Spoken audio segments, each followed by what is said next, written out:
Isang panalo na lang at magcha-champion na ang Barangay Ginebra pagkatapos nilang talunin itong TNT Tropang Giga dito sa Game 5. Nakita natin lumamang ng 10 points sa halftime itong TNT pero hindi nila napigilan itong Barangay Ginebra at nasayang lang yung defensive effort nila. 2 points na limit nila si Brownlee ng first half pero nagpakita ito no second half at syempre si Scottie Thompson all around din yung laro niya.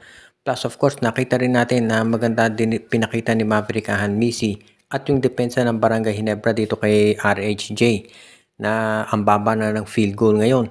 So yan talaga naging susi dito sa Barangay Ginebra. Pansin natin itong mga last few games ng finals puro low scoring na at yan na naging susi sa panalo ng Ginebra. Ang isa pa nakainitan na naman ito si Coach Chot Reyes at si Poy Eram.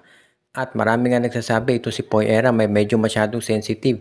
Hindi pwedeng pagsabihan ng coach at yan ang dahilan kung bakit palagi na lang nakakaproblema dito sa rotation ng TNT. Napilitan tuloy si Coach Chot Reyes na siya ay ilabas at hindi rin nagiging maganda mga desisyon ni Eram dito sa court. Sa panig ng Barangay Ginebra, hindi na nila problema yan dahil syempre ang gusto ng Barangay Ginebra ay masiguro na matatapos na nila yung kampyonato dahil syempre si Justin Brownlee hindi naman yan 100%. Kaya kinakailangan na gawin na ng Ginebra ang lahat para matapos na ang serye at sila na ang makalamang dito. Kaya nga yan ngayon ang balak talaga ng Barangay Ginebra na siguraduhin na itong serye matatapos na. Pero kung ikaw naman ang TNT Tropang Giga, must win obviously ang Game 6 para magkaroon ng Game 7. Ang kinakailangan ng TNT naman dyan, unang-una makontrol itong si Eram. Pangalawa, maging mas efficient itong si Ronde Hollis Jefferson at maipakita na kaya niya talaga na buhatin ang TNT Tropang Giga. At isa ba, kinakailangan makapag-adjust na ang TNT dito sa kanilang depensa na alam naman natin na isa dito sa nagiging problema nila kontra sa Ginebra. Samantala naman, itong SM Mall nga ba ay bibili na itong Phoenix Fuel Masters. Yan ngayon ang usap-usapan ng mga fans, lalo na at itong Phoenix Fuel Masters. Kung kayo nanonood ng PBA, alam naman ninyo na ito ay nakakaroon ng problema doon sa kanyang finances at ang balita nga baka ito ay ibenta na. Ang tanong na lamang ay kung sino ang bibili dito. Ang isa doon sa mga matunogang pangalan na posibleng sumali sa PBA ay itong SM Mall.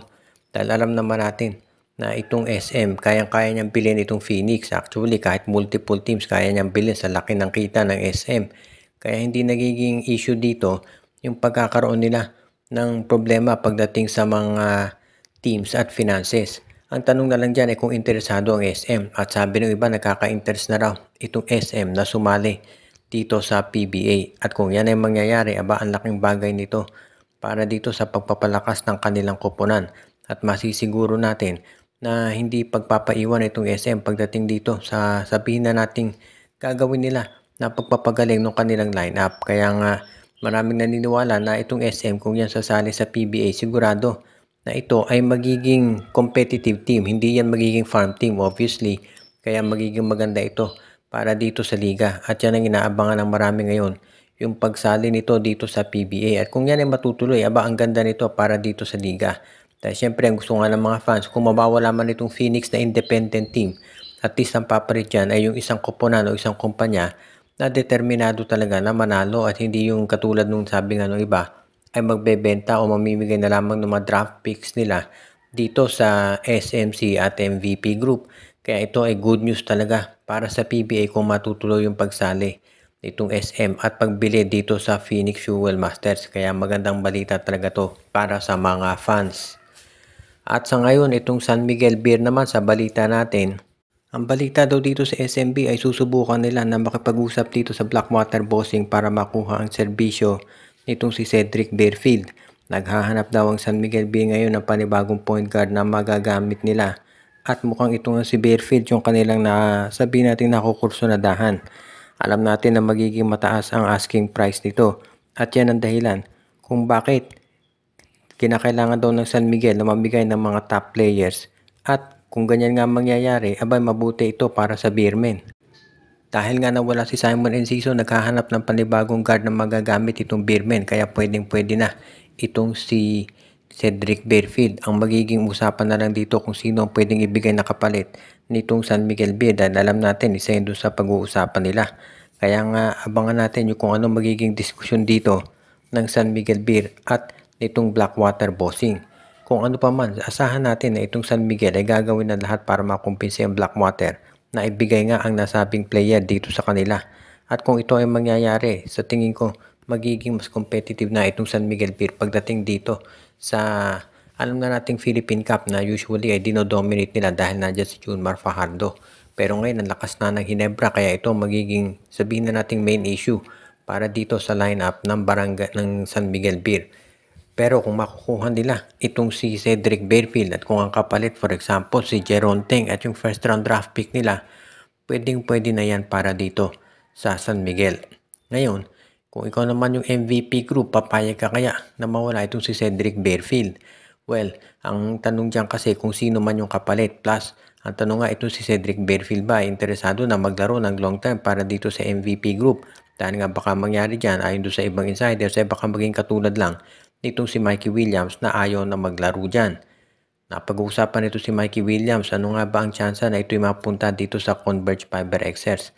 Ang balita kasi ngayon pinag-i-interesan pa rin daw ng Converge na makuha itong si Mikey Williams at mukhang ganyan nga magiging sitwasyon ngayon at talagang determinado sila na kunin itong si Mikey Williams para kahit papano naman ay magkaroon sila ng isang backup point guard na magagamit.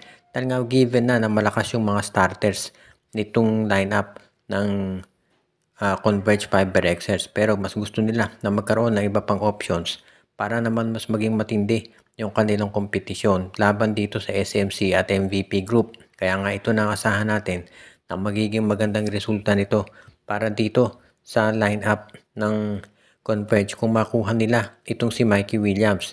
Dahil matagal lang hindi naglalaro si Mikey, bumaba na rin yung trade value nito. Kaya hindi naman siguro magiging masyadong malaki yung hihilingin kapalit ng TNT Tropang Giga. Kaya ito na magiging sabihin na nating bentahe nitong lineup ng barangay ng Converge Fiber XS kung makuha nila si Mikey. Ngayon, doon naman sa kapalit, siguro pwede na to si Jeyo ang bohot. O kaya naman ay baka naman pwedeng ibigay ng lineup nitong Converge itong si King Caralipio o kaya itong si Del Santos o Brian Santos.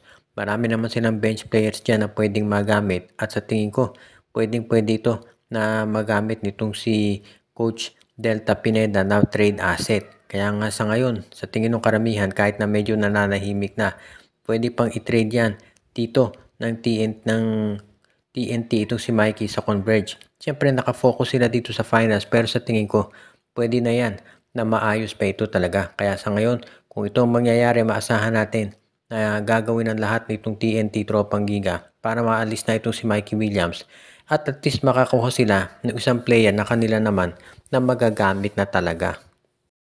Shoutout kay Romeo Conchada, RG Bueno at Dalina family, Joshua Giray, Espejo at Rosales family, kay Alicia Garcia, Michael D, Enju, Dexter Domer, Katsakino Dukusin, Malyari Mascarinas, Dalmacio de Guzman, kay Anthony Alon at sa iba pa natin ng mga regular viewers katulad ni Ireneo Salangsang.